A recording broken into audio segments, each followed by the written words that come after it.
Tahun 1998, saat gema reformasi membahana di seluruh penjuru negeri, sebuah teror gelap justru menyelimuti Banyuwangi. Di tengah gegap gempita rakyat yang menuntut perubahan dan keadilan, bayang-bayang ketakutan mulai merayap pelan namun pasti.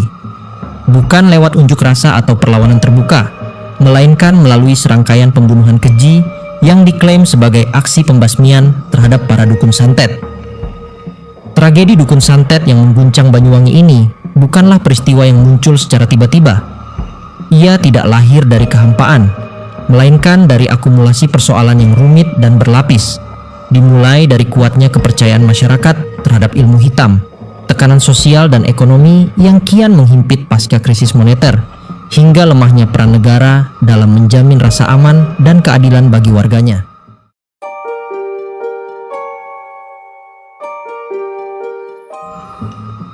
Kepercayaan terhadap santet sendiri bukanlah hal baru bagi masyarakat Banyuwangi dan wilayah tapal kuda lainnya seperti Bondowoso, Jember, dan Pasuruan. Di sana, seperti halnya di banyak daerah lain di Indonesia, ilmu santet dianggap nyata dan sangat berbahaya. Banyak orang percaya bahwa seseorang bisa sakit, kehilangan akal, bahkan meninggal dunia karena kiriman energi jahat dari jarak jauh. Keyakinan semacam ini sudah mengakar kuat selama berabad-abad, diwariskan turun-temurun, dan menjadi cara masyarakat menjelaskan peristiwa-peristiwa yang tak bisa diterangkan secara logis. Namun, ketika masyarakat masih bergulat dengan ketegangan dan ketakutan yang dipicu oleh isu santet, muncul teror lain yang jauh lebih menakutkan dan lebih membingungkan. Kali ini, targetnya bukan lagi mereka yang dituduh memiliki ilmu hitam, melainkan para kiai dan ustadz. Jika dalam kasus dukun santet pembunuhan dilakukan secara terbuka oleh massa, maka dalam kasus ini, pelaku justru beraksi dalam senyap. Mereka berpakaian serba hitam, menutup wajah, dan bergerak tanpa suara. Mereka menyasar tokoh-tokoh agama karismatik, terutama dari kalangan Nahdlatul Ulama, dan menghilangkan nyawa dengan cara-cara yang mengerikan. Para korban ditemukan dalam kondisi mengenaskan, di rumah mereka sendiri yang sudah bertanda silang merah. Hingga hari ini, tak ada kejelasan siapa pelakunya, apa motif mereka, dan mengapa para ulama ini menjadi sasaran. Yang terdengar hanyalah desas-desus, bisik-bisik warga tentang sosok-sosok misterius yang muncul di malam hari dan menghilang tanpa jejak. Mereka kemudian dikenal dengan sebutan ninja, bukan hanya karena pakaian gelap dan gerakan senyap mereka, tapi juga karena aura horor dan teka-teki yang selalu mereka tinggalkan. Sebuah rangkaian teror yang bahkan 27 tahun kemudian masih belum terpecahkan hingga kini. Pada 4 Februari 1998, terjadi sebuah kasus pembunuhan terhadap Sumarno Adi di Kecamatan Genteng, Kabupaten Banyuwangi. Ia adalah warga sipil biasa, orang yang menjalani hidupnya seperti masyarakat lain.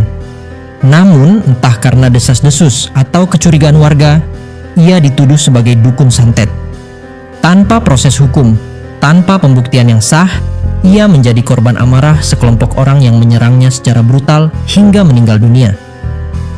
Kejadian ini sangat mengguncang, tetapi rupanya bukan akhir dari segalanya.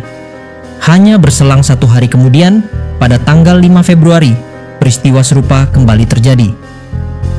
Kali ini di desa Pakis Jalio. Polanya hampir sama, sekelompok orang menyerang warga yang mereka curigai memiliki ilmu hitam. Saat itu, yang menjadi sasaran adalah 2 orang bernama Sahroni dan Asmaki. Mereka dipukuli, dikejar, dan dikeroyok dalam amukan massa yang diliputi emosi. Salah satu dari mereka, Sahroni, beruntung berhasil meloloskan diri dari maut. Ia sempat kabur di tengah kekacauan dan berhasil menyelamatkan nyawanya, meskipun dalam keadaan terluka parah. Melihat situasi yang mulai tidak terkendali, pada tanggal 6 Februari 1998, Bupati Banyuwangi yang saat itu bernama Turyono mengeluarkan sebuah radiogram. Isinya adalah perintah untuk mendata para dukun santet di wilayah tersebut. Tujuan dari pendataan ini sebenarnya adalah untuk melindungi mereka dari amukan massa, agar aparat bisa mengawasi dan mencegah kekerasan selanjutnya. Banyak warga justru menganggap surat itu sebagai lampu hijau, sebagai semacam legalisasi untuk melakukan pembersihan terhadap mereka yang dianggap sebagai dukun santet. Dari sinilah keadaan mulai memburuk. Memasuki akhir Februari hingga Maret, kekerasan mulai meningkat, bukan hanya di satu atau dua tempat, tetapi menyebar ke berbagai desa dan kecamatan. Nama-nama orang yang dicurigai memiliki ilmu hitam disebarkan dari mulut ke mulut. Ada pula selebaran tak resmi yang muncul di beberapa daerah, berisi nama-nama yang disebut sebagai target berikutnya. Tak ada bukti dan tak ada proses hukum, hanya kecurigaan dan desas-desus yang menyulut amarah.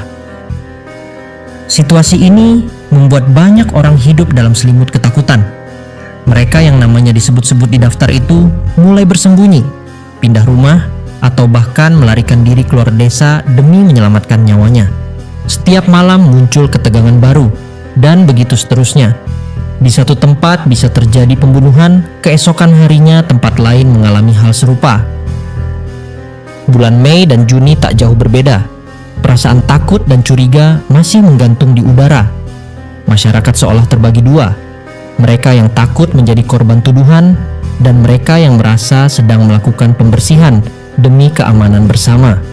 Yang pasti, dalam kurun waktu pertengahan hingga akhir tahun 1998, Komisi Nasional Hak Asasi Manusia atau Komnas HAM mencatat jumlah korban pembantaian mencapai 309 orang, 194 di Banyuwangi, 108 di Jember, dan 7 di Malang.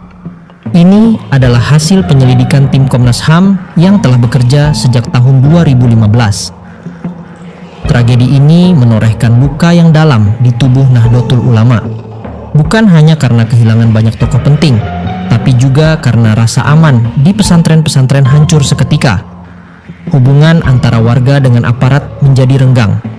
Kecurigaan muncul bahwa ada unsur pembiaran, bahkan kemungkinan keterlibatan pihak tertentu dalam kekerasan ini. Seperti halnya dalam pembunuhan terhadap dukun, kekerasan terhadap para ulama juga meninggalkan trauma kolektif yang belum benar-benar sembuh hingga kini. Hari-hari itu adalah hari-hari yang gelap. Batas antara fakta dan fiksi menjadi kabur, antara kenyataan dan ketakutan menjadi tipis. Masyarakat hidup dalam bayang-bayang, bukan hanya bayangan kekuasaan yang berubah-ubah, tapi juga bayangan kematian yang bisa datang dari mana saja, kapan saja, dan tanpa tanda-tanda.